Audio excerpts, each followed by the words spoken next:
Bienvenidos a Temelios. Enfoque Eternal. Fundamento Eterno Audiobook. Sección 3.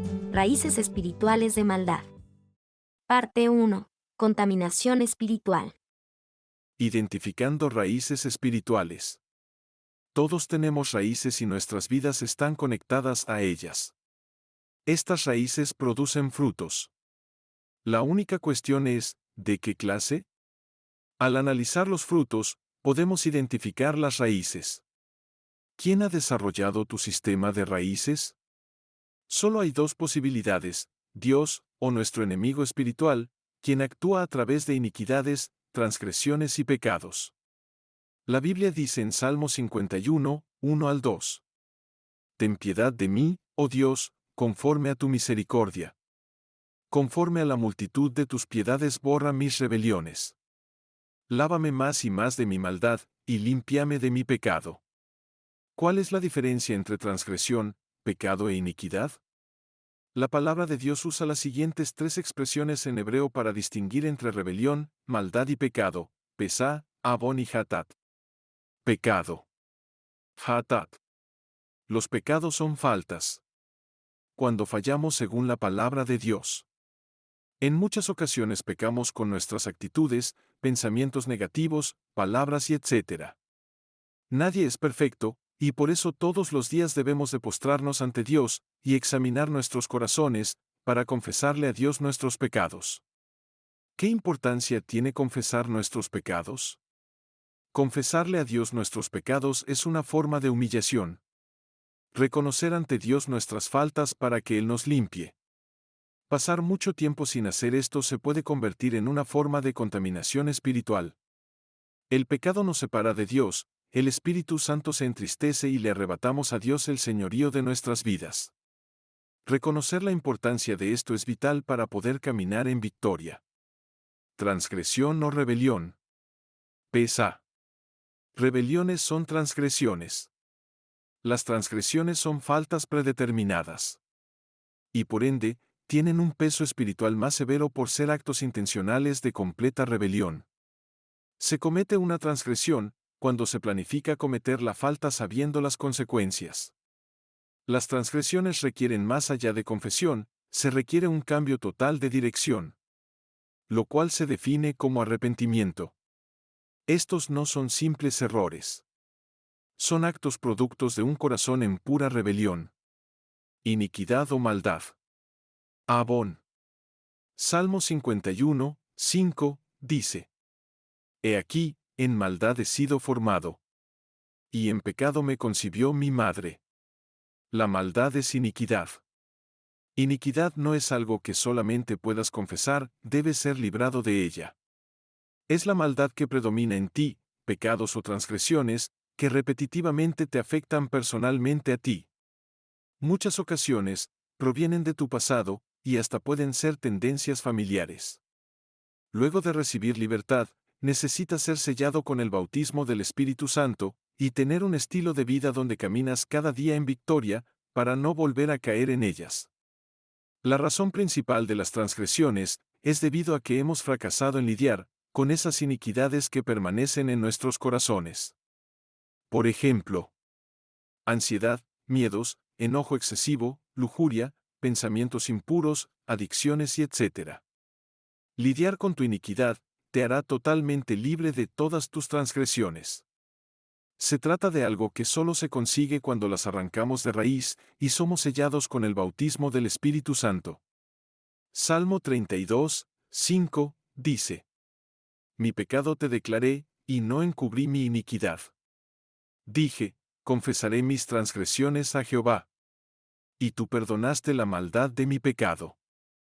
Fortalezas espirituales. Estas raíces espirituales de maldad tienen la capacidad de construir fortalezas espirituales que se encuentran diluidas en nuestros pensamientos, todo diseñado para prevenir que reconozcamos ciertas ideas, acciones o estilos de vida como pecado o puertas que nos conducen al pecado. Se trata de áreas en nuestras vidas en las que no permitimos que el Espíritu Santo trabaje. Si no lo reconoces, no lo confesarás y en consecuencia, no podrás ser completamente libre. En 2 Corintios 10, 3 al 5, Pablo describe estas fortalezas con la palabra argumentos, que en griego es logismos, que usualmente se traduce como imaginaciones, argumentos o especulaciones. Cosas que hemos aceptado como ciertas, pero en realidad son falsas. Pues aunque andamos en la carne, no militamos según la carne, porque las armas de nuestra milicia no son carnales, sino poderosas en Dios para la destrucción de fortalezas, derribando argumentos y toda altivez que se levanta contra el conocimiento de Dios, y llevando cautivo todo pensamiento a la obediencia a Cristo. Segunda de Corintios 10, 3 al 5. Algunos ejemplos de estas fortalezas espirituales, o sea, argumentos, son los siguientes. Yo sé que no debo perder mi templo, pero así soy. Me lo merezco, tengo derecho a eso, Dios no quiere que yo sea infeliz, estoy simplemente diciendo la verdad, eso es normal, tienes que creer en ti, etc. Todas suenan humanamente correctas, pero dependiendo el contexto de la situación, podrían estar desalineadas de la palabra de Dios. Esto se derriba leyendo la palabra de Dios con la intención real de obedecerla. Según estudiamos la palabra de Dios, es bueno que nos hagamos las siguientes preguntas. Número 1. ¿De qué manera se interpreta este pasaje bíblico? Número 2. ¿Qué me enseña? Número 3. ¿Qué inquietudes plantea en mí? Número 4. ¿Estoy obedeciendo lo que estoy leyendo? Si la respuesta a la última pregunta es no, entonces debemos confesarlo y arrepentirnos. Entregarle a Dios todo pensamiento que vaya en contra de su palabra. Rebeldía, enojo, desánimo, miedo y etc. Cuando aceptamos a Jesús como Salvador, la limpieza y sanidad intencional de todo espíritu inmundo escondido en estas fortalezas es vital como próximo paso. La finalidad de estos espíritus radica en que vivamos como si no existieran, con el objetivo de atacar desde dentro, cuando surge el momento de vulnerabilidad física o espiritual. Por eso vemos cristianos que no crecen y otros que no logran mantenerse en el Evangelio. En el libro de Shall Expel Demons, el pastor Derek Prince testifica lo siguiente. Con este nuevo conocimiento me di cuenta de que un espíritu inmundo me había seguido desde la niñez. Aparentemente, había estudiado mi temperamento y estaba familiarizado con mis debilidades y mis reacciones. Sabía cuándo sería más vulnerable a sus opresiones y ahora tenía un objetivo: prevenir que yo sirviera a Cristo de forma libre y efectiva. Este fue un momento decisivo en mi vida.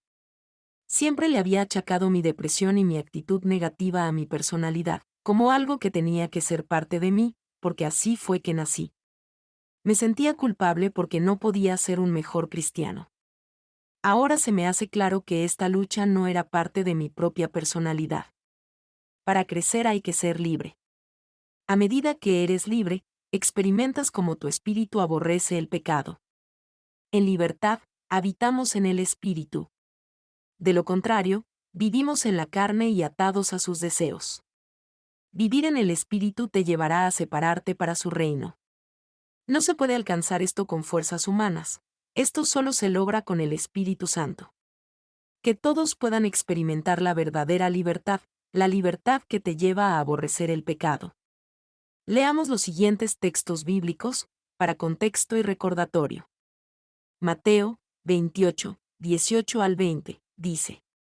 Y Jesús se acercó y les habló diciendo: Toda potestad me es dada en el cielo y en la tierra.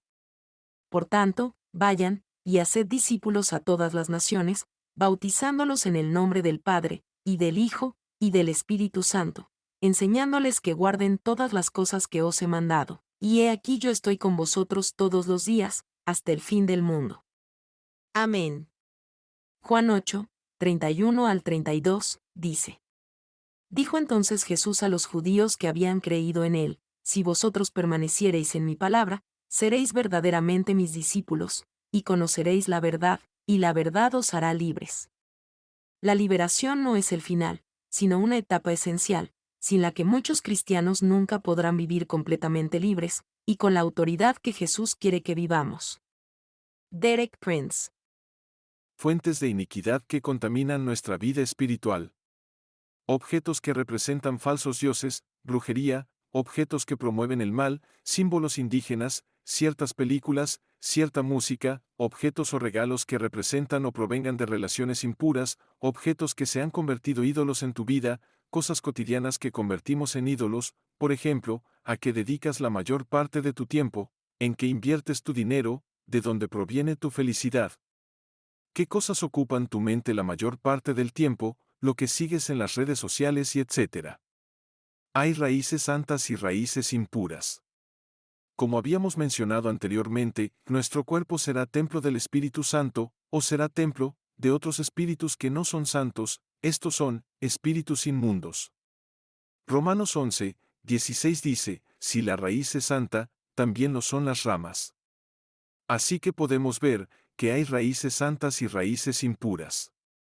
Al descubrir y eliminar estas raíces, tendrás espacio para que Dios establezca su sistema de raíces en ti y darás buen fruto, fruto que permanece. Juan 15, 16.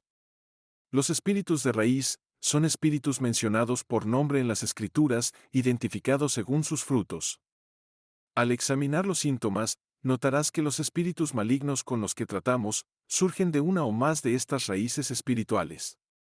Para identificar y exponer la raíz espiritual de nuestras limitaciones, debemos de ser honestos con Dios y nosotros mismos. Esta sección nos ayuda a discernir esas raíces espirituales, usando como guía síntomas, sucesos, manifestaciones o puertas que hayamos abierto, en muchas ocasiones por desconocimiento, de cómo funciona el mundo espiritual. Preguntas para reflexionar. ¿Qué cambios necesitas hacer en tu rutina diaria para identificar y derribar las fortalezas espirituales? ¿Qué cambios necesitas hacer en tu rutina diaria para cerrar toda fuente de contaminación espiritual? En la próxima porción de esta sección, hablaremos sobre las 15 raíces espirituales de maldad mencionadas en las Escrituras.